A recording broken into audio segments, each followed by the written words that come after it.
നമസ്കാരം. ശ്രീമദ് ഭാഗവതം മൂലം ഭാഗം 315. ഓം ഗം ഗണപതയേ നമ. ഓം സം സരസ്വതേ സ്വാഹ. ഓം ശ്രീ ഗുരുഭ്യോ നമ. ഓം ശ്രീ രംഗനാഥശർമ്മണേ നമ. നാരായണ നാരായണ നാരായണ നാരായണ നാരായണ നാരായണ നാരായണ നാരായണ നാരായണ നാരായണ നാരായണ. ഓം ശ്രീകൃഷ്ണാർപ്പണമസ്തു. ഓം ശ്രീകൃഷ്ണായ പരബ്രഹ്മണേ നമ. ഓം ശ്രീകൃഷ്ണായ പരമാത്മനേ നമ. ഹരേ രാമ രാമ രാമ ഹരേ ഹരേ. ഹരേ കൃഷ്ണ കൃഷ്ണ കൃഷ്ണ ഹരേ ഹരേ. ഓം ശ്രീ രുക്മിണി സത്യഭാമ സമേത ശ്രീ ഗോപാലകൃഷ്ണസ്വാമിനേ നമാം. ശ്രീമദ് ഭാഗവതം തൃതീയ സ്കന്ധം 31 അധ്യായത്തിൽ 36 ശ്ലോകമാണ് ഇന്ന് പറയേണ്ടത്. 36 ശ്ലോകം മുതൽക്ക്.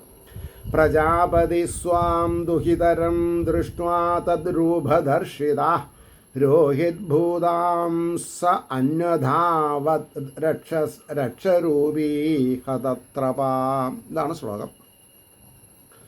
ബ്രഹ്മാവ് സ്വപുത്രിയെ കണ്ടിട്ട് മോഹിതനായിട്ട് മാൻപേടയായി ഭവിച്ച അവളെ ആ ബ്രഹ്മാവ് മാനിൻ്റെ രൂപത്തെ ധരിച്ചിട്ട് ലജ്ജയില്ലാത്തവനായിട്ട് അനുധാവനം ചെയ്തു.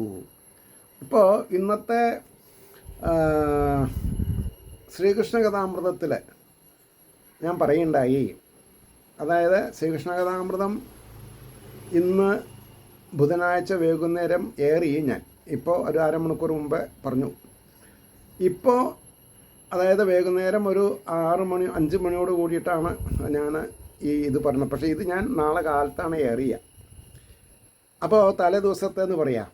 അതിൽ പറയുന്നുണ്ട്, വിദ്വാനാണെങ്കിലും വിഷയരതി വന്നാൽ അതപ്പതിക്കുന്നു പറയുണ്ടായി. അതന്നെയാണ് ഇവിടെ സംഭവിച്ചത്. ബ്രഹ്മാവ് സ്വന്തം സൃഷ്ടിയായിട്ടുള്ള ഒരു ശ്രീരൂപത്തിൽ ഭ്രമിച്ചു. അപ്പം അത് അങ്ങനെ വന്നാൽ ഏത് പൊസിഷനിലുള്ള ആളാണെങ്കിലും അപഖ്യാതി ഉറപ്പാണ്. ഈ അപഖ്യാതി എന്ന് പറഞ്ഞാൽ മരണസമാന പറഞ്ഞത്. അപഖ്യാതിയോടുകൂടി മരിച്ചിട്ടുണ്ടെങ്കിൽ നരകം ഫലം എന്നാണ്. ഖ്യാതി എപ്പോഴും ശ്രേഷ്ഠമായിരിക്കണം, ഈശ്വരീയമായിരിക്കണം. അവർ എന്നെന്നും ജനഹൃദയങ്ങളിൽ ജീവിച്ചുകൊണ്ടിരിക്കും. മനസ്സിലായില്ലേ?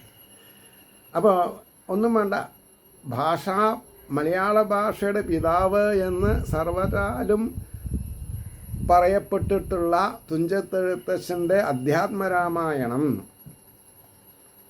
കിളിപ്പാട്ട് ഭാഗവതം ഈ ലോകം മലയാളം ഉള്ള കാലം നിലനിൽക്കും. അതാണ് എൻ്റെ അർത്ഥം. അപ്പോൾ നമുക്ക് കാര്യത്തിലേക്ക് വരാം. ഇതാണ് കാര്യം. ഇവിടെ ലജ്ജയില്ലാത്തവനായിട്ട് അനുധാവനം ചെയ്തു എന്ന് പറഞ്ഞു. ഇനി അതിൻ്റെ ഭാവാർത്ഥം പറയണം. സ്ത്രീസംഗം നിമിത്തമുണ്ടാകുന്ന മോഹം അത് അവസാനിക്കില്ല. ഇന്ധനം തീർന്നാലും കത്തും. ഇന്ധനമില്ലാണ്ടെയും കത്തിച്ചാമ്പലാവണവരുണ്ടാവുന്നത്. അതുകൊണ്ട് സ്ത്രീസംഗം നിമിത്തമുണ്ടാകുന്ന മോഹം സാമാന്യന്മാരാൽ അടയ്ക്കത്തക്കതല്ല. സാക്ഷാൽ ബ്രഹ്മദേവൻ സ്വപുത്രിയായ സരസ്വതിയെ കണ്ടിട്ട് മോഹിതനായി ഭവിച്ചു. അപ്പോൾ സരസ്വതി ദേവി മാൻപേടയുടെ രൂപം ധരിച്ചു ഓടി. അപ്പോൾ ബ്രഹ്മദേവൻ കലമാനായിട്ട് പിന്നാലെ ഓടി. അത് കുൽസിതമായ പ്രവൃത്തിയാണെന്ന് അറിവാനുള്ള വിവേകം ഉണ്ടായില്ല. അങ്ങനെയിരിക്കെ സാധാരണ ജനങ്ങൾക്ക് സ്ത്രീ വിഷയത്തിൽ നിന്ന് മുക്തരാവാൻ സാധിക്കുന്നതല്ല. അതിന് വളരെയധികം പരിശ്രമിക്കുക നിവൃത്തിയുള്ളൂ.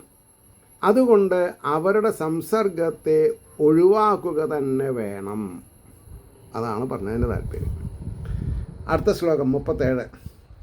തത്സൃഷ്ടി സൃഷ്ടസൃഷ്ടേഷു കോ ന ഗണ്ഡീതധീപുമാൻ ഋഷിം നാരായണം മൃതേ യോഷിന്മയേശമായയാം.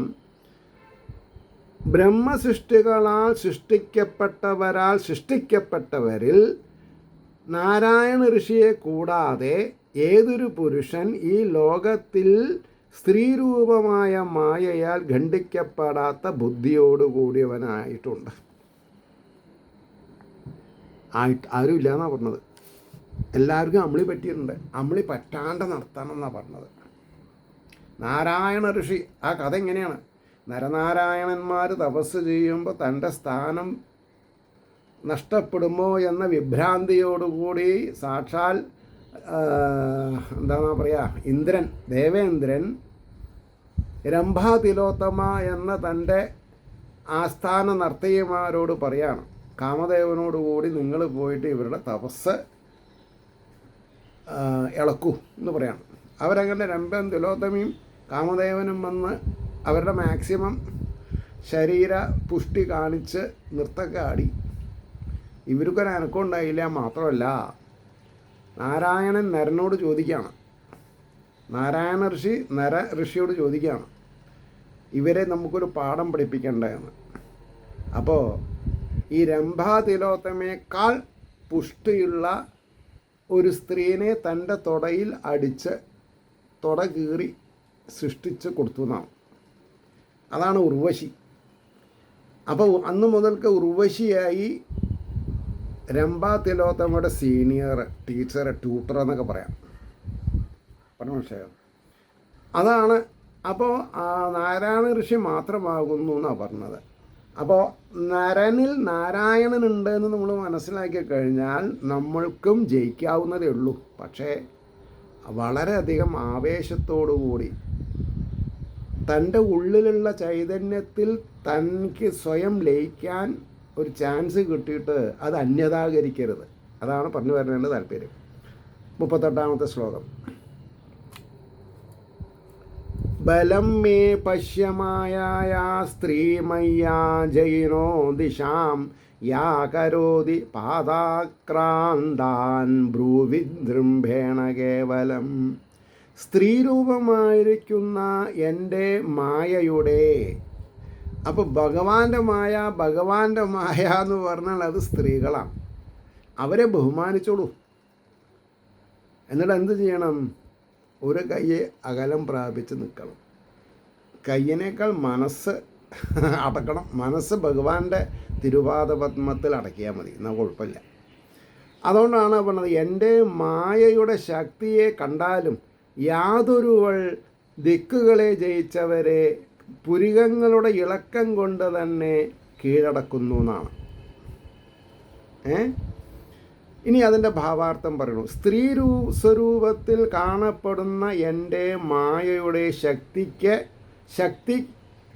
ശക്തിയെക്കുറിച്ച് ആലോചിച്ചു നോക്കേണ്ടതാണ്. എന്തെന്നാൽ സ്വപരാക്രമത്താൽ ലോകങ്ങളെല്ലാം ജയിച്ചിരിക്കുന്ന മഹാവീരന്മാരെ യാതൊരു സ്ത്രീ അവളുടെ പുരികങ്ങളുടെ ചലനരൂപമായ സ്വൽപ്പവ്യാപാരത്താൽ ചക്രവർത്തിയാവുക എന്നുള്ളത് വളരെ കഠിന പ്രയാസമുള്ള കാര്യമാണ്. പക്ഷേ അവിടെ താടത്തിറങ്ങാൻ സ്വൽപ്പ വ്യാപാരം ഉണ്ടായാൽ മതി. സ്വാധീനന്മാരാക്കി തീർക്കുന്നില്ലയോ എന്ന് ചോദിച്ചു. ഇനി 38ാമത്തെ ശ്ലോകം ഒരു 4 വരി ശ്ലോകമാണ്, ശ്രദ്ധിക്കുക. സംഗം നകുര്യാൽ പ്രമദാ സുജാതു യോഗസ്യ പാരംപരമാരുരുക്ഷു സൽസേവയാ പ്രതിലബ്ധാത്മലാഭോ വദന്തിയാ നിരയദ്വാരമസ്യാം. ആത്മലാഭം മനസ്സിൽ വെച്ചുകൊണ്ട് സ്ത്രീ സംഘം ഒഴിവാക്കണം എന്നാണ് പറഞ്ഞത്. ആത്മസംഘം. അപ്പോൾ പറഞ്ഞു, സജ്ജന സംസർഗത്താൽ പ്രതിലഭിച്ചിരിക്കുന്ന ആത്മലാഭത്തോടു കൂടിയവനും യോഗത്തിൻ്റെ മറുകരയെ ആരോഹണം ചെയ്യുവാനിച്ഛിക്കുന്നവനും സ്ത്രീകളിൽ ഒരു കാലത്തും ആസക്തിയെ ചെയ്യരുത്. യാതൊരുത്തരെ ഇവൻ്റെ നരകവാതിലാണെന്ന് പറയുന്നു.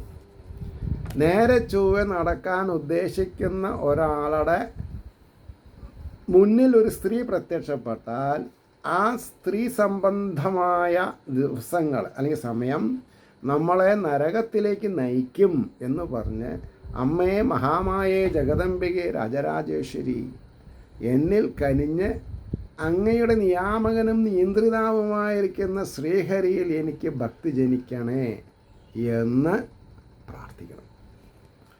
അവിടെയാണ് നമ്മുടെ മിടുക്ക് കിടങ്ങുന്നത്. പോട്ടെ. ഇനി 38-ാമത്തെ അപ്പോൾ അതിൻ്റെ അതെ ഇനി നമുക്കതിൻ്റെ ഭാവാർത്ഥം പറയണം. അതുകൊണ്ട് ഭാഗ്യവശാൽ സജ്ജന സംസർഗം സിദ്ധിക്കുകയാൽ ആത്മജ്ഞാനമുണ്ടാവാനും, ആത്മാവ് ഉള്ളിലുണ്ടെങ്കിലും ജ്ഞാനം, അതിനെപ്പറ്റിയിട്ടുള്ള ജ്ഞാനം ഉണ്ടാവണമെങ്കിൽ കൊടുത്തു വയ്ക്കണം. ആത്മജ്ഞാനം ഉണ്ടാവാനും യോഗത്തിൽ പരമപ്രാപ്യസ്ഥാനമായ എന്നോട് ചേരുവാനും ആഗ്രഹിക്കുന്ന പുരുഷൻ ഒരു കാലത്തും ചിത്തത്തെ മതിപ്പിക്കുന്നവരായ സ്ത്രീകളിൽ സഹോദരി സ്ഥാനീയന്മാരായിട്ടോ അമ്മയ്ക്ക് മകനായിട്ടോ ഇരിക്കാം, ചിത്തത്തെ മതിപ്പിക്കുന്ന രീതിയിലാവരുത് എന്നർത്ഥം. ആസക്തന്മാരാവരുത്. അവരെ യോഗിയുടെ നരകദ്വാരമാണെന്ന് സജ്ജനങ്ങൾ നിശ്ചയിച്ചിരിക്കുന്നു എന്നാണ് പറഞ്ഞത്. അടുത്തത് 40-ാമത്തെ ശ്ലോകം. യോപയാതിശനൈർമായായോഷിദ്ദേവ വിനിർമ്മിത താമീക്ഷേതാത്മനോ മൃത്യും തൃണൈകൂപം വിവാവൃതം. ഈശ്വരനാൽ നിർമ്മിക്കപ്പെട്ട യാതൊരു മായയാകുന്ന സ്ത്രീ മെല്ലെ മെല്ലെ സമീപത്തു വരുന്നുവോ അവളെ പുല്ലുകളാൽ മറയ്ക്കപ്പെട്ടിരിക്കുന്ന കിണറെന്ന പോലെ ഈ ആനത്താരയിൽ വാരിക്കുഴി കുത്തും. എന്നിട്ട് ആനയ്ക്ക് കയറാൻ പറ്റാത്ത വിധത്തിലാണ് വാരിക്കുഴി കുത്തുക. കുത്തിയിട്ട് അതിൽ ധാരാളം മുകളിലെ മുളകളെ കൊണ്ട് ഒരു എന്താണ് പറയുക, ഡയഫ്രം മാതിരി തീർത്ത് അതിൽ ധാരാളം പുല്ല് വെട്ടിയിടും. അതിൻ്റെ അങ്ങേപ്പുറത്ത് കുറച്ച് ദൂരത്ത് ഒരു പെണ്ണാനേനെ കെട്ടിയിടും. അപ്പോൾ ഈ പെണ്ണാനയുടെ ചൂരെന്നാണ് പറയാം. ചൂരെന്ന് പറഞ്ഞ വാസന. ആ വാസന കണ്ടാൽ ഇയാൾ വാല് പൊക്കും, തുമ്പിക്കൈയും പൊക്കും. തുമ്പിക്കൈ നിലത്ത് മുട്ടുമ്പോഴാണ് അവർക്ക് തൻ്റെ മുന്നിലുള്ള നിലം തൻ്റെ ഭാരത്തെ വഹിക്കാൻ പറ്റിയതാണോ അല്ലയോ എന്ന് മനസ്സിലാക്കുക. എപ്പോൾ ഒരിക്കൽ ഇവൻ മതപ്പാടോട് കൂടിയിട്ട് ചിഹ്നം വിളിച്ച് തുമ്പിക്കൈ ഇവളെ സല്യൂട്ട് ചെയ്യാൻ വേണ്ടിയിട്ട് പൊന്തിച്ചാൽ പിന്നെ ഇവനും ഭൂമി ഏതാന്നുള്ളത് അറിയില്ല. പിന്നെ സ്വർഗം മാത്രമേ ഇവൻ്റെ മനസ്സിലുള്ളൂ. അങ്ങനെയാണ് വാരിക്കുഴിയിൽ വീഴണതാണ്. അതേപോലെ തന്നെയാണ് എല്ലാ പുരുഷന്മാരുടെയും കഥ. അപ്പോൾ സ്ത്രീനെ കണ്ടാൽ എന്താ സഹോദരി സുഖല്ലേ ചോദിച്ച് അവരുടെ വീര്യത്തെ ഉദാത്തമായ രീതിയിൽ കൊണ്ടുപോകാൻ സാധിക്കുക, അല്ലെങ്കിൽ അമ്മേ എന്ന് സംബോധനം ചെയ്യുക. അപ്പോൾ മാതൃത്വം തുളുമ്പായി. അപ്പോൾ അവിടെ കാമപീഡകളില്ലാണ്ടാവും. ഇതൊക്കെ എപ്പോൾ പഠിക്കണം? കുഴിയിലേക്ക് കാല് നീട്ടുമ്പോൾ പഠിച്ചിട്ട് കാര്യമില്ല. 6, 8, 10, 12 വയസ്സിൽ പഠിക്കണം. അപ്പോൾ പറഞ്ഞു, കിണറെന്ന പോലെ ആത്മാവിൻ്റെ നാശസ്ഥാനമായിട്ട് കണ്ടുകൊള്ളണം എന്നാണ് പറഞ്ഞത്. ഇനി അതിൻ്റെ ഭാവാർത്ഥം, ഈശ്വരൻ നിർമ്മിച്ചിരിക്കുന്ന മായാരൂപമായ യാതൊരു സ്ത്രീ ശുശ്രൂഷ ചെയ്യുവാനെന്ന ഭാവത്തിൽ മെല്ലവേ സമീപത്തേക്ക് വരുന്നുവോ അവളെ ആത്മനാശസ്ഥാനമായിട്ട് വിവേകമുള്ള പുരുഷൻ കണ്ടുകൊള്ളണം എന്നാണ്. തൃണങ്ങളാൽ മൂടപ്പെട്ടിരിക്കുന്ന കിണറ്റിൽ വീണ് ബുദ്ധിമുട്ടി നശിക്കുന്നത് പോലെ സ്ത്രീകൾ ചെയ്യുന്ന ശുശ്രൂഷാദി സുഖങ്ങളെ കാക്ഷിച്ച് അവരെ സ്വീകരിക്കുന്ന പുരുഷൻ സംസാരമാകുന്ന സമുദ്രത്താൽ മുങ്ങിപ്പൊങ്ങി നാശത്തെ പ്രാപിക്കുമെന്ന് വിവേകത്താൽ അറിഞ്ഞ് സ്ത്രീ ആദി സുഖങ്ങളിൽ കാംക്ഷ കൂടാതെ ഇരിക്കേണ്ടതാകുന്നു. ഇതിനേക്കാൾ മീതൊരു ഉപദേശം ഭാഗവത അല്ലാണ്ട് വേറൊന്നിലും കാണൂല. അത് ഞാൻ പറയാം. ഇനി 41 42 ശ്ലോകങ്ങളൊപ്പം പോവും. അതെങ്ങനെയാണ്? യാം മന്യതേ പതിം മോഹാൻ മായാം വൃഷഭായതീം സ്ത്രീത്വം സ്ത്രീസംഗത പ്രാപ്തോ വിത്താപത്യഗൃഹപ്രദം തം ആത്മനോ വിജ്ഞാനീയാത് പത്യപത്യ ഗൃഹാത്മകം ദൈവോപസാദിതം മൃത്യും മൃഗയോർഗായനം യഥാ. ഇതാണ് ശ്ലോകം. പരമാർത്ഥജ്ഞാനമില്ലാത്തത് ഹേതുവായിട്ട്, പരമാർത്ഥജ്ഞാനം ഉണ്ടായിക്കഴിഞ്ഞാൽ സ്ത്രീനെ കണ്ടാലും ഇളക്കം വരില്ല. ഞാൻ ബ്രഹ്മമാണെന്ന് മനസ്സിലായി കഴിഞ്ഞാൽ ആ സ്ത്രീയിലും ബ്രഹ്മമാണ്, ബ്രഹ്മമുണ്ട്, ബ്രഹ്മാധീനമാണ് എന്ന് മനസ്സിലാക്കി കഴിഞ്ഞാൽ പിന്നെ അവിടെ വിഷയാസക്തി വരില്ല, വിഷയവിരക്തിയാണ് വരിക. അപ്പോൾ പുരുഷരൂപത്തിലിരിക്കുന്നതായ എൻ്റെ യാതൊരു മായയെ ധനം, സന്താനം, ഗൃഹം, അതാണ് വിത്താപത്യ ഗൃഹപ്രദം എന്നാ പറയാം. അവിടെയാണ് ഏഷണത്രയങ്ങൾ, പുത്രേഷണ, ധാരേഷണ, അർത്ഥേഷണ എന്നൊക്കെ പറയും. അപ്പോൾ എന്നിവയെ നൽകുന്ന ഭർത്താവെന്നു വിചാരിക്കുന്നുവോ, പ്രാരബ്ധത്താൽ സമീപം പ്രാപിക്കപ്പെട്ടതും ഭർത്താവ്, സന്താനം, ഗൃഹം എന്ന രൂപത്തിലിരിക്കുന്നതുമായ ആ മായയെ വേടൻ്റെ പാട്ടെന്ന പോലെ, വേടൻ പാട്ട് പാടുമ്പോൾ പിന്നെ എന്താ പറയുക, മാൻ കൂട്ടം നിൽക്കും, അപ്പോൾ വല വലിക്കും, അല്ലെങ്കിൽ അസ്ത്രം പ്രയോഗിക്കും. അപ്പോൾ ആത്മാവിൻ്റെ നാശസ്ഥാനമായിട്ട് അറിയണം. സ്ത്രീസംഗം നിമിത്തം സ്ത്രീഭാവത്തെ പ്രാപിച്ചവനായിരിക്കുന്നു എന്ന് പറഞ്ഞു. ഇനി ഒരു പ്രിയാമ്പിൾ പറഞ്ഞിട്ടാണ് അതിൻ്റെ ഡെഫിനിഷൻ വരിക. മോക്ഷത്തിനാഗ്രഹിക്കുന്ന പുരുഷൻ സ്ത്രീ പ്രസക്തിയെ ഉപേക്ഷിക്കണമെന്ന് പറഞ്ഞതിനെ അനുസരിച്ച് മോക്ഷേച്ഛയുള്ള സ്ത്രീ പുരുഷ പ്രസക്തിയെയും ഉപേക്ഷിക്കണമെന്നാണ് രണ്ടു കൂട്ടർക്കും ബാധകമാണത് ഈ 2 ശ്ലോകം കൊണ്ട് ഉപദേശിക്കുന്നത്. ഒരു സ്ത്രീ സന്യാസിനിയാകുമ്പോൾ, എന്നാൽ കുറച്ച് കരുത്തുള്ള ഒരാളായിക്കോട്ടെ, എൻ്റെ സെക്രട്ടറി എന്ന് പറയരുത്, അങ്ങനെ പറയാം. എന്നാൽ സംഗതി താഴും, സ്വർഗത്തിൽ നിന്ന് നരകത്തിലേക്ക് വീഴും. പുരുഷ സ്വരൂപത്തിൽ കളിക്കുന്ന എൻ്റെ മായയെ മോഹം നിമിത്തം ധനം, സന്താനം, ഗൃഹം എന്ന സുഖസാധനങ്ങളെ നൽകുന്ന ഭർത്താവായിട്ട് യാതൊരു സ്ത്രീ വിചാരിക്കുന്നുവോ. സത്യസന്ധമായിട്ടൊരു കാര്യം പറയാം. 6, 8, 10, 12 വയസ്സിൽ ഇതൊക്കെ പഠിച്ചിട്ടുണ്ടെങ്കിൽ ഒരു 50-55% സ്ത്രീകൾ പുരുഷന്മാരെ സ്വീകരിക്കില്ല, പുരുഷന്മാർ സ്ത്രീകളെ സ്വീകരിക്കില്ല. സത്യമാണ്, അവിടെയാണ് പ്രശ്നം. അപ്പോൾ സ്വപ്രാരബ്ധ കർമ്മത്താൽ സ്വസമീപം പ്രാപിക്കപ്പെട്ടിരിക്കുന്ന ആത്മമൃത്യുവിനെയാകുന്നു സുഖപ്രദനായിട്ട് കരുതുന്നത് എന്ന് ധരിക്കേണ്ടതാകുന്നു. മൃഗങ്ങളെ പിടിച്ച് ബന്ധിച്ച് ദിവസവൃത്തി കഴിക്കുന്ന വ്യാധൻ, അതായത് നായാടുന്ന ആൾ അല്ലെങ്കിൽ വേടൻ എന്ന് പറയാം, വ്യാധൻ അല്ലെങ്കിൽ വേടൻ, മൃഗങ്ങളെ മോഹിപ്പിക്കുവാൻ ഇച്ഛിച്ച് ചെയ്യുന്ന ഗാനം കേട്ട് മോഹിക്കുന്ന മൃഗം തൻ്റെ നാശകാരി ആണ് സ്നേഹിക്കുന്നതെന്നറിയാതെ ബന്ധനത്തിലകപ്പെടുന്നത് പോലെ. അതാണ് ഈ 5-ാം സ്കന്ധത്തിൽ ഭരതനെ പറ്റിയിട്ടുള്ള കഥയുണ്ട്. ആരാ ഭരതൻ? ജന്മന മൂകനെന്നും ജഡനെന്നും സ്വയം വിചാരിച്ചുകൊണ്ട് ജീവിക്കുകയാണ്. ജന്മന മൂകനാണോ, അന്ധനാണോ, ജഡനാണോ? അല്ല, നടിക്കുകയാണ്. നമ്മളും നടിക്കുകയാണ്. എന്താ നടിക്കണത്? അറിവുണ്ടായത്. അറിവുള്ളവൻ ഇതിൽ പോയി വീഴില്ല. അറിവുണ്ടെന്ന് നടിക്കുന്നതും അറിവുണ്ടായിട്ട് അറിവില്ല എന്ന് നടിക്കുന്നവനാണ് കേമൻ. ചോദിക്കാതെ കൊണ്ട് പറയില്ല. മൗനം ദീക്ഷിക്കണമെന്ന് പറയും. മുനിയായി തീരണം. പറഞ്ഞ വിഷയം. അതിനൊക്കെ എത്ര ഉദാഹരണം. സമുദ്രലംഘനം ചെയ്യാൻ വേണ്ട കാര്യങ്ങൾ ചർച്ച ചെയ്യുമ്പോൾ വായുപുത്രനായിരിക്കുന്ന ഹനുമാൻ മിണ്ടാതെണ്ടിരിക്കുകയാണ്. അപ്പോഴാണ് സടകുടഞ്ഞ് എഴുന്നേൽക്കുകയാണ് ആരെ?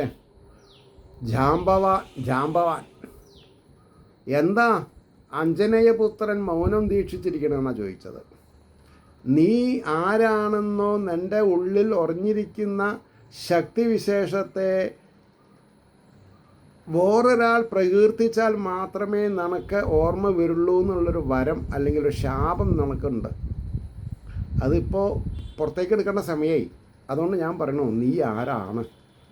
നിനക്ക് മാത്രമേ ഈ കൂട്ടത്തിലുള്ളവർക്ക് സമുദ്രം ചാടിക്കടന്ന് സീതാദേവീനെ കണ്ടുവരാനുള്ള പ്രാപ്തിയുള്ളൂ. അപ്പോഴാണ് ഹനുമാൻ വളരെ ഉത്കടമായ സന്തോഷാധിക്യത്തോടു കൂടിയിട്ട് ലോകം പറപ്പിക്കുന്ന കൂട്ടത്തിൽ ഒന്ന് ശബ്ദം ഉണ്ടാക്കുന്നുണ്ട്. അപ്പോൾ ഈ കഥകളൊക്കെ എന്തിനു വേണ്ടിയിട്ടാണ്? തെറ്റ് കാണുമ്പോൾ ശരി എന്താണെന്ന് തോന്നിക്കാൻ സദാസമയത്തും ഈശ്വരസ്മരണ വേണം. ഭഗവാനെ രക്ഷിക്കണേ, ഭഗവാനെ രക്ഷിക്കണേ, ആശ്രിത വത്സല, ദീനബന്ധോ എന്നൊക്കെയാണ്.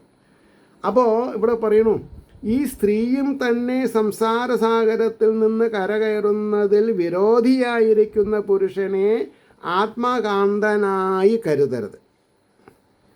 ആത്മകാന്തനായിട്ട് കരുതുന്നതും ശരീരത്തിന് കാന്തനായിട്ട് കരുതുന്നതും കൂടിയിട്ട് വളരെ വ്യത്യാസമുണ്ട്. ഭാര്യ ഭർത്താവിനെ സ്വീകരിക്കുമ്പോൾ രണ്ടു കൂട്ടരുടെയും ഈശ്വരപ്രാപ്തിക്കുള്ള രതി സമാന്തരമായിരിക്കണം.